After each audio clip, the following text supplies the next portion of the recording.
എഞ്ചടി കള്ളി.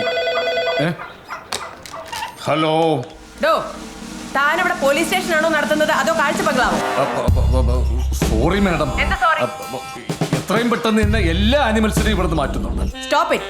അയാൾ അതിന്റെ എല്ലാ പേപ്പറുകളും ലൈസൻസ് സബ്മിറ്റ് ചെയ്തതല്ലേ?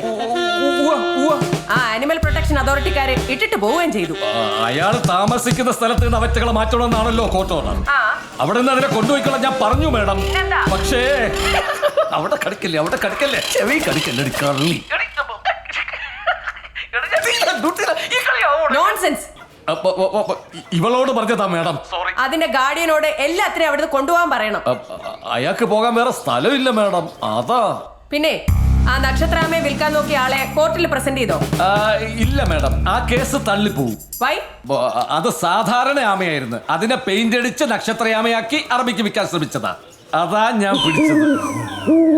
തനിക്ക് കിട്ടുന്നതൊക്കെ ഇങ്ങനത്തെ കേസാണല്ലോ.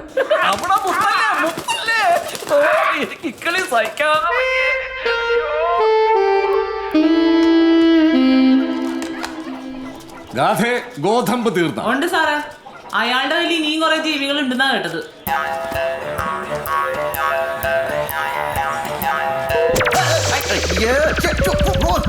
സാറേ, ഇതിന് വല്ല ക്യാരറ്റ് മേടിച്ചു കൊടുക്കട്ടാ. വെളുപ്പിന് 5:30 മണിക്ക് എണീറ്റതാ. വെളുപ്പിന് 5:30 മണിക്ക് എണീക്കാൻ നീയാളെ ഗുരുവായൂർ മേൽശാന്തിയാ. നോണയല്ല സാറേ, ഒരു 5:30-6 മണിയായപ്പോ ഈ കോഴിയെല്ലാം കൂവാൻ തുടങ്ങിയിട്ട് ഇവിടെ ആരും ഉറങ്ങിയിട്ടില്ല. മുമ്പിൽ 2 കുതിരകട കാണാമോ? ഇല്ല. ആ എന്നാ നിർത്തിക്കേ. പനയോല കാരണം ഒന്നും കാണാൻ പറ്റുന്നില്ല. ആ നീങ്ങട് മാറിയേ. പോട്ടെ എങ്ങോട്ടാ? വലത്തോട്ട് ഓടിച്ചെടുക്കണ ഇറക്കാ. ആ സിയുടെ വീട്ടിൽ നിന്ന് ഞാൻ പന വെട്ടിയെന്ന് മൂപ്പര് അറിയരുത് കേട്ടോ. അകത്തും ഒന്ന് കൈവച്ചെന്നേ.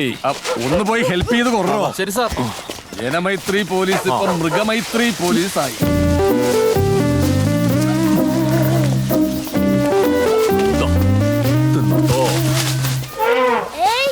ചേട്ടാ, ഒരാനവാല് തരാവോ? എന്തിനാ? പേടി മാറാനാ. ആ നോക്കട്ടെ. വേണ്ട. അല്ലെങ്കിൽ തന്നെ ഇപ്പൊ ആർക്കും പോലീസിനെ പേടിയില്ലാണ്ടിരിക്കുക. അല്ല, എന്താ തന്റെ പ്ലാൻ? എവിടെയെങ്കിലും പറ്റിയൊരു സ്ഥലം കണ്ടുപിടിക്കണം. അതിപ്പോ കൊറേ എണ്ണത്തിന് ഒഴിവാക്കിക്കൂടെ? അറക്കാൻ പോത്തിനെ മേടിക്കണ പോലെ അല്ലല്ലോ, വളർത്താനല്ലേ. അതിനൊക്കെ താല്പര്യമുള്ള ഒരു വന്നം. പറത്തി വിട്ടാലും ജീവിക്കൂലല്ലേ? എവിടെ? എനിക്കിതല്ലാതെ വേറെ വല്ല ബിസിനസ് ഉണ്ടോ? അങ്ങനെ കാര്യമായിട്ടൊന്നുമില്ല. എന്തിനാ? ലക്ഷങ്ങൾ വിലയുള്ള ജീവികളല്ലേ കയ്യിലുള്ളത്, അല്ലേ? യേശുവാസിനൊരു പാട്ട് പാടണമെങ്കിൽ എത്ര രൂപ കൊടുക്കണം? അറിയില്ല. എന്നാലും ചുമ്മാ പറയാന്നേ. അതിപ്പോ ദാസേട്ടനല്ലേ, എത്ര ലക്ഷം കൊടുത്താലും നഷ്ടമില്ലല്ലോ. അങ്ങനെയാണെങ്കിൽ ഈ പാട്ട് തന്നെ യേശുവാസ് വീട്ടിലിരുന്ന് ചുമ്മാ പാടിയ പൈസ കിട്ടുവോ? അതില്ല. ഇതും അതുപോലെ ആവശ്യക്കാര ആഗ്രഹത്തോടു കൂടി വരണം. അല്ലെങ്കിൽ ഇതൊക്കെ കയ്യിലിരുന്ന വരവല്ല, ചെലവാ. യേശുവാസിന്റെ കാര്യം ഓർത്ത് താമസിപ്പിക്കണ്ടോ? KG മാർക്കോസ് ഇല്ലേ, എന്റെ സുഹൃത്താ. വെള്ളയിട്ട് നടക്കുന്നവർ ഏറ്റവും കൂടുതൽ ശ്രദ്ധിക്കേണ്ട ഒന്നുണ്ട്: പ്രതിച്ഛായ. ഗീവർഗീസ് വെറും ഒരു പയ്യനല്ല, പുണ്യാളൻ. എന്റെ നിരപരാധിത്വം തെളിയിച്ച ഗീവർഗീസ് പുണ്യാളൻ. കാറിന്റെ സീറ്റിന്റെ അടിയിൽ ഒരു തത്തയെ കിട്ടുമ്പോ താനും എന്നോട് പറയണ്ടേ? അത് പിന്നെ ചേക്കേറാൻ ഒരു ചില്ലയില്ലാതെ വന്നപ്പോ മുട്ടയിടാൻ കയറിയാണെന്ന് വിചാരിച്ചു. 24 എനിക്ക് രാശിയില്ലാത്ത ലേറ്റാ. ആ വീഡിയോ ഇല്ലായിരുന്നെങ്കിൽ ഈ കേസ് ഇവന്റെ തലയെ കെട്ടിവെച്ച് രക്ഷപ്പെടാമായിരുന്നു. ഒരു 200 കോടി അഴിമതി കാണിക്കേ, എന്നിട്ട് അതെന്റെ തല കെട്ടിയൊക്കെ അതിനൊരു അന്തസ്സുണ്ട്. ഇതേമാതിരി തത്ത കെട്ടാന് അയ്യേ. എന്താണ് ഒന്നും മിണ്ടാത്തത്? അവനിപ്പോ ഇവിടെ നിന്ന് താമസിക്കാനാ നമ്മുടെ വീട്ടിൽ സ്ഥലം കൊടുക്കണമെന്നു. ഇവിടെയോ? അയാളോട് കുറച്ച് കാശ് കൊടുക്കാമെന്ന് പറ. കാശും ഭീഷണിയൊക്കെ നമ്മളെ പോലുള്ള മനുഷ്യർക്കല്ലേ. 24 മണിക്കൂർ മൃഗങ്ങളിലൂടെ ജീവിക്കുന്ന അയാൾക്കെന്താ അവറ്റകളെ കൊണ്ട് താമസിക്കാൻ ഒരു സ്ഥലം വേണം. അതിനായി വീട് ചോദിക്കുന്നത്. നീർക്കോലി കടിച്ചാലും അത്താഴം മുടങ്ങും. അതിന് അയാളുടെ കൈ നീർക്കോലില്ലല്ലോ. എന്നെ കൊണ്ടൊന്നും. അതെ, തൽക്കാലം ഈ പ്രശ്നത്തിൽ നിന്ന് ഊരണം. എടാ, നീ വിചാരിച്ചയൊക്കെ വാടകയ്ക്ക് ഒരു വീടെടുത്ത് കൊടുത്തുകൂടെ? അതൊന്നും വിചാരിക്കുന്ന അത്ര എളുപ്പമല്ല. അത് അയാൾക്ക് നന്നായിട്ട് അറിയുകയും ചെയ്യാം. നമ്മുടെ വീട് കൊടുത്താലോ? ഉദയേട്ടൻ അവിടെ താമസിക്കുന്നതിന് തന്നെ 100 കൂട്ടം പരാതിയാ. ഇവൾക്കിട്ട് ഞാനും. നീ എന്തിനാ അവളെ മാത്രം കുറ്റം പറയുന്നത്? എബ്രഹാമിന്റെ വാക്കും കേട്ട് അയാളെ പെരുവഴിയിലാക്കാൻ നീയും കൂട്ടുന്നതല്ലേ? നാട്ടുകാരൊരു ആവശ്യം പറയുമ്പോൾ ഞാൻ പിന്നെ ഈ നാട്ടുകാർ തന്നെയല്ലേ അന്ന് ആനയ്ക്ക് മതവിളകയപ്പോൾ നിന്നെ കുറ്റം പറഞ്ഞോണ്ട് ഓടിയത്? അന്ന് അയാളില്ലാതെ കാണാമായിരുന്നു. എന്ത് കാണാനാ? മയക്കുവെടി കൊണ്ട ഗൗതമൻ ഇതുവരെ ബോധം തെളിഞ്ഞിട്ടില്ല. എന്നാ ബോധമുള്ള നിങ്ങൾ കേക്ക്. ഇലക്ഷൻ ഇവനെ തോൽപ്പിക്കാൻ പറ്റിയ ഒരു ഉഗ്രം പണി അയാളുടെ കയ്യിലുണ്ട്. അതുകൊണ്ട് അയാളെ പിണക്കരുത്. 14 വർഷം MLA ആയിരുന്ന ഒരാളിന്റെ ഭാര്യ എന്നുള്ള നിലയിൽ ഞാനൊരു ഐഡിയ പറയാം. ഇനിയിപ്പോ 1 or 2 പട്ടിയോ പൂച്ചയോ ഒക്കെ ഇവിടെ കൊണ്ട് താമസിപ്പിച്ചാലും ഒരു കുഴപ്പമില്ല. ഇലക്ഷനും കാണും തോറ്റിട്ട് കയറി വന്നാൽ പൊളിറ്റിക്സ് അറിയാത്ത മണ്ടൻ. എടി കള്ളി, സത്യം പറ, ബെറ്റ് ജയിക്കാൻ വേണ്ടി നീ അറിഞ്ഞുകൊണ്ട് ചെയ്തതല്ലേ? പറയൂ കുട്ടി. അതൊന്നും പറഞ്ഞ ഉദയേട്ടന് മനസ്സിലാവില്ല. അതെന്തോ ചൈനീസ് ആണോ?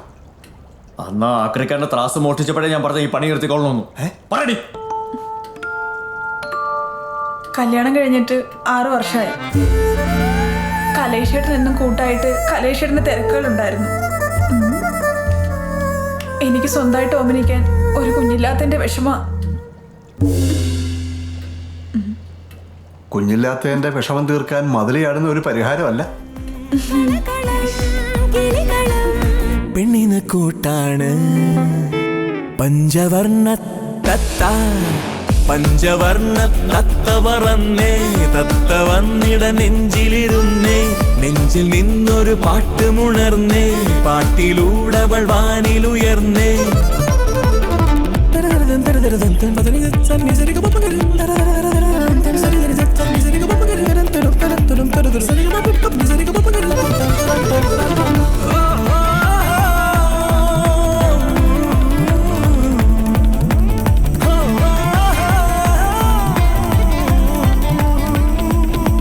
എന്താ സംഭവിച്ചെന്ന് ആദ്യം എനിക്ക് മനസ്സിലായില്ല. അവിടുത്തെ ജോലിക്കാരി കുടിക്കാൻ വെച്ചിരുന്ന കള്ള ഞാനെടുത്ത് കുടിച്ചത്. പഞ്ചവർണ്ണ തത്ത, പഞ്ചവർണ്ണ തത്ത പറന്നേ, തത്ത വന്നിട നെഞ്ചിലിരുന്നേ, നെഞ്ചിൽ നിന്നൊരു പാട്ടുമുണർന്നേ, പാട്ടിലൂടവൾ വാനിലുയർന്നേ. തുഞ്ചായത്തില് ഊഞ്ഞാലിട്ടവൾ കൊഞ്ചണതെന്താണ്? തുഞ്ചായത്തില് ഊഞ്ഞാലിട്ടവൾ കൊഞ്ചണതെന്താണ്? കൊഞ്ചണതെന്താണ്? പഞ്ചവർണ്ണ തത്ത.